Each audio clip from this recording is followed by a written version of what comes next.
Could the Viltrum Empire invade Super-Earth? Let's find out. Alright, let's set the stage.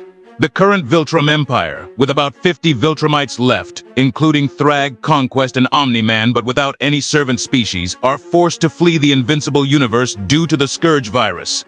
Meanwhile, in the Helldivers universe, the forces of Super-Earth successfully destroy the automatons, contain the Terminids, and wipe out the Illuminate, effectively winning the Second Galactic War. But about a month after their triumph, a shadow from the galaxy-wide conflict comes to haunt them, as the previously mentioned 50 Viltrumites emerge from the Meridian Singularity in the Umlaut sector, quickly taking the planet Ibis as a temporary base of operations.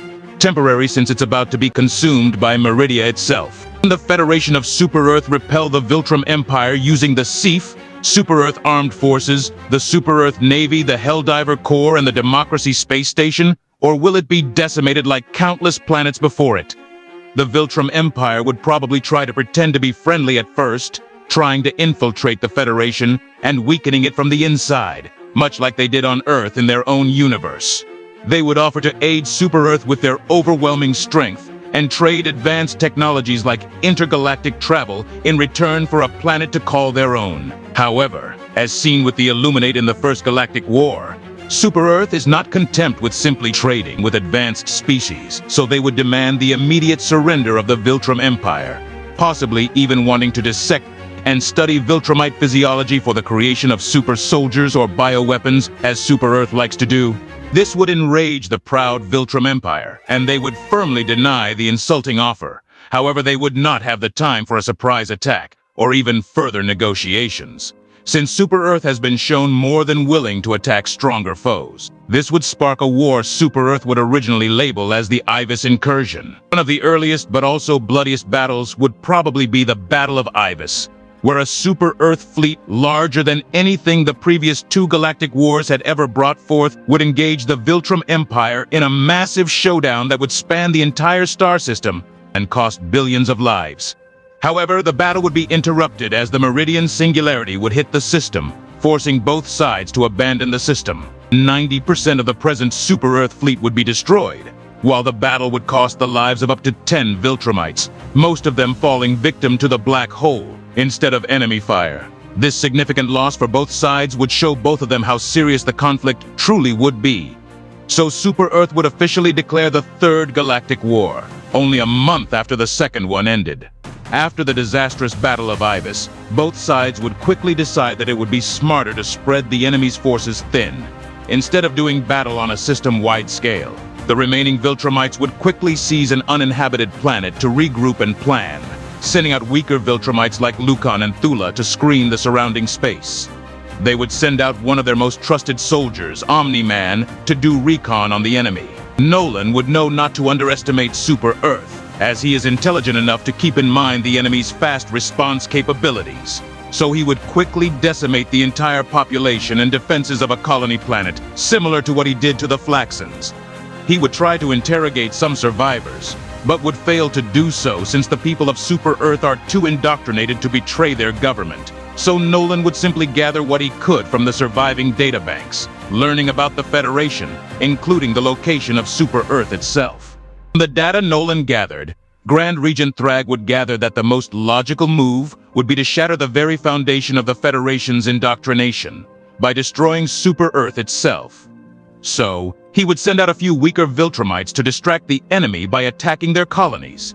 Meanwhile, a strike force of 10 Viltrumites, including Nolan, Conquest, and himself, would head straight for Super-Earth. While most of them would focus on taking out all defenses installed in the solar system, Thrag, Nolan, and Conquest would fly through Super-Earth's core, similar to what Thaddeus, Invincible, and Omni-Man did to Viltrum in the Invincible comics, destroying the entire planet. The remaining Super-Earth forces in the Sol system would try to avenge their home by fighting fiercely to the very end. The battle would cost the lives of 3 Viltrumites, notably Anissa, one of the few female Viltrumites, making the possibility of reproduction even slimmer for them. However, the enemy's center of government was now no more. The destruction of the previous powerhouse of the galaxy and head of government of the dominant power for centuries would send ripples throughout the galaxy, sending the Federation in disarray for a little while. a small splinter faction in the galactic northwest calling themselves the Forces of Chaos, inspired by the Chaos Divers of the Second Galactic War, would use the chaos of the current war to declare independence from the now destroyed Super-Earth, while the rest of the Federation would quickly gain a footing against. Since it was shown in the game Helldivers 1 that the Federation has no problem turning a new planet into Super-Earth after electing a new president. Through the sacred practice of managed democracy, the Federation would decide that it would be smarter to have a mobile base of operations to avoid another incident like the destruction of Super-Earth, choosing the DSS, Democracy Space Station, as a new seat of government. Meanwhile, the Viltrum Empire would establish small bases on the planets the weaker Viltrumites had devastated as a distraction earlier, setting the stage for a brutal war of attrition between the two sides. As the war begins, the Viltrum forces quickly learn to avoid direct engagements with Super-Earth's powerful navy, and to go straight for their planets instead. This shift in tactics causes the Federation to experience major losses, while the Viltrumites manage to avoid taking any losses in numbers. However, the Federation of Super-Earth is resourceful, as shown throughout their history, where they were always quick to find countermeasures to any threat and reverse engineer the technology of their enemies. Soon they would discover weaknesses in Viltrumite physiology, like certain frequencies and extreme heat. Super-Earth would hastily refit their super-destroyers with massive loudspeakers, able to stun Viltrumites temporarily, as well as powerful lasers that could kill a Viltrumite at long exposure, thereby turning the tide of war as one by one the godlike Viltrumites fell. As the numbers of the Viltrum Empire dwindle, even their most powerful warriors would fall. Conquest, due to his brutish personality, would be killed in a massive battle on Klendeth II by a fleet comparable in size to that present at the Battle of Evis.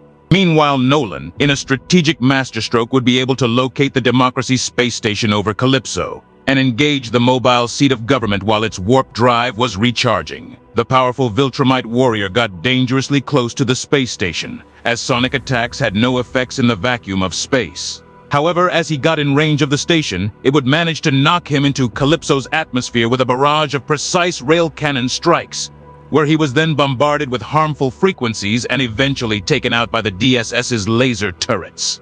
Seeing Viltrumites dying left and right, the Grand Regent Thrag would order his forces to keep fighting, as he himself fled the galaxy, leaving the few remaining Viltrumites to their likely demises. The future of the Viltrumite race was looking grim.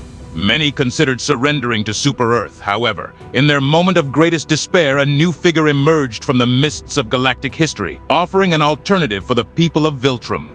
In the Second Galactic War, many theorized that the automatons were being controlled by a mysterious figure called Joel. However, after the war ended without Joel being ever found, Super-Earth declared him a simple myth produced by enemy propaganda, and forbid its citizens from mentioning him.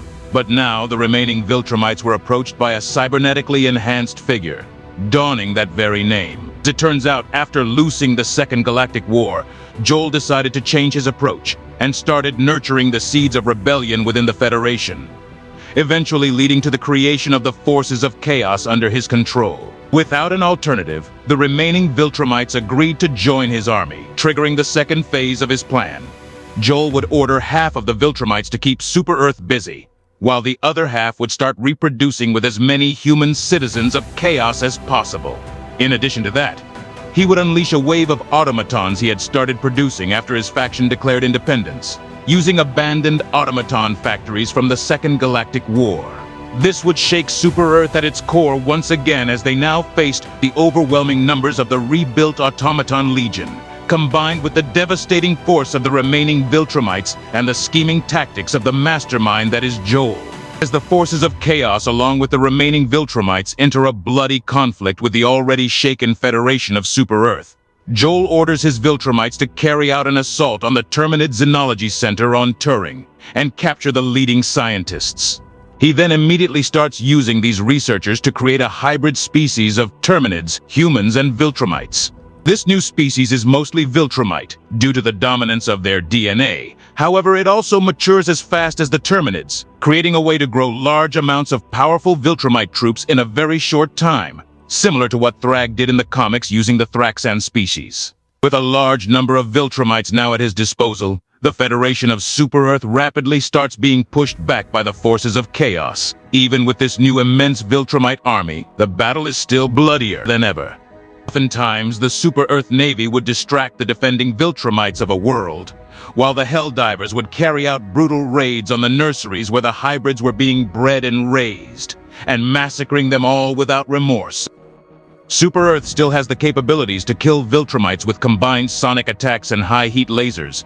However, their huge numbers, combined with the massive automaton supporting army, the Federation faces imminent doom. Meanwhile, Joel initiated the next phase of his plan, and travels through the Meridian Singularity with a powerful automaton fleet, ending up in the Invincible Universe, where he initiates contact with the survivors of the brutal past with the Viltrum Empire. This is where he acquires a sample of the deadly Scourge virus which drove the Viltrumites to flee their home dimension in the first place. After this, Joel returns to the main Helldivers universe, where by now, the forces of chaos have defeated the Federation of Super-Earth entirely. However, the Democracy space station managed to avoid destruction narrowly, and ironically escapes through the Meridian Singularity along with a small fleet and Super-Earth leadership, just hours after Joel had crossed its event horizon. Now, as the galaxy is in the hands of chaos, and the enemy is defeated, the remaining original Viltrumites, along with the freshly bred hybrids, start reconsidering their alliance with Joel. Yes, he saved them when their Grand Regent abandoned them. However, they now started falling back into their old beliefs that they were the superior species. Joel, however, had foreseen this, which is why he had brought the Scourge virus with him. With the loyalty of his Viltrumites faltering by the minute, he released the virus into their population, where it quickly spread and started decimating their numbers once more, as it had already done in their home universe. But Joel would not let his Viltrumite army just go to waste. Instead, he would take them in as they were on the verge of death and fuse them with cybernetic enhancements, much like the cyborg from the First Galactic War. These Viltrumite cyborgs were immune to the Scourge virus and had no will of their own, instead following only Joel's orders. So when the dust of the Third Galactic War settled, he was left standing as the dominant force in the galaxy, with an army of Viltrumite cyborgs, similar to the Reaniman from the Invincible comics at his disposal. Well guys, I hope you liked that video. It's probably the only one I'll ever make in this style. It's also my first one. I just got the idea for the story and I had to get it out there. I don't know, maybe no one will even watch this, but I tried, and as for my usage of an AI voice, it's just, I'm not that confident in my English skills, so yeah, that's that.